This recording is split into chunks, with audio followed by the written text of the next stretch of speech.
인터넷입니까? 예, 그렇죠. SNS가 가장 중요한 것이고 두 번째는 우리나라가 굉장히 이건 말씀드리기 이것도 뭐 그냥 편집하셔도 될 것 같은데 그냥 날씨도 자꾸 편집 얘기는 알아서 할 텐데 얘기 안 하셔도 그러니까 상관없어요. 이게 왜냐하면 우리나라가 마약 청정국이다 보니까 우리나라가 경유지가 돼요.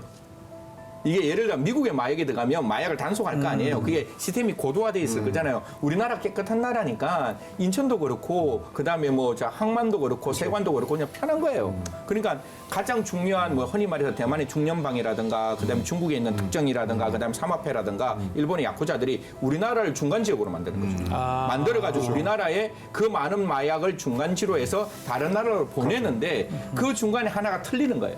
그럼 우리나라에 그냥 그게 폭삭 내려앉는 거죠. 그러면 아까 말씀했다시피 2톤은 아니지만 진짜 상상할 수 없는 그런 키로 단위의 마약들이 우리나라에 뿌려지는 경우가 있어서 그런 경우를 좀 막아야 한다. 오늘 지하경제 얘기를 좀 계속 하고 있는데 이거 마약도 지하경제의 대표적인 어떤 내용이기도 하고 이 지하경제를 양지로 꺼내기 위해서 가장 필요한 거 계속 하는 말이 옛날부터 있었던 말이에요. 화폐개혁 얘기하거든요. 맞습니다. 뭐 국권 신권으로 바꾸면 마약 뭘 하든지 간에 이 자금들을 묻어두지 못하고 밖으로 갖고 나오지 않을 거냐 이런 얘기하는데 그 양성화 가능성 있다고 보십니까? 아니 이걸 근데 네, 다 들어볼게요. 암호화폐 시대에 그 화폐 개혁을 얘기한다는 건 너무 정근대적인 그런 생각인 것 같아요. 이미 뭐 화폐와 무관하게 화폐를 새롭게 자기네들끼리 만들어서 유통을 하고 있는 상태에서 화폐 개혁으로 양성할 수 있다는 건 말이 안 되는 것이고 네.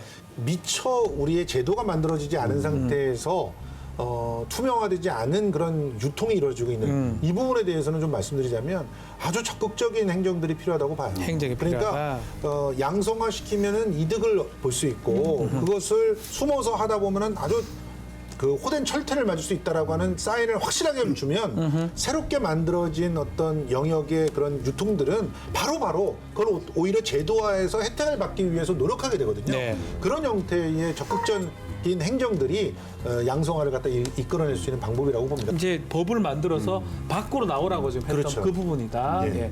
화폐개혁 우리도 김광수 교수님은 네. 그래도 뭔가 방법이 될 수 있겠다 방법이 될수 생각하고 있다. 있습니다. 예. 전반적인 지하경제 양성화라는 관점에서는 디지털 화폐 개혁이 필요하다고 가장 그게 생각합니다. 가장 중요하다는 거네요. 대표적인 예. 그 예가 CBDC예요. Central Bank 그리고 디지털 커런시, CBDC. 중앙은행이 발행하는 디지털 화폐인 화폐. 거고요. 예. 이 디지털 화폐 발행으로 전환이 되고 있습니다. 근데 제롬 파월 연준 의장도 뭐라고 얘기했냐면 CBDC와 우리 비트코인과 같은 암호화폐가 공존할 수는 없다. 맞아요. 결국 이걸 없애고 중앙은행이 디지털 화폐를 발행하겠다라는 것이고 중국의 디지털 화폐 발행이 어쩌면 그 큰 규모의 경제 규모를 갖고 있는 그런 나라들 중에서는 가장 먼저 선도적으로 움직이고 있는데 중국의 디지털 화폐는 DCEP라고 해서 디지털 커런시는 같아요.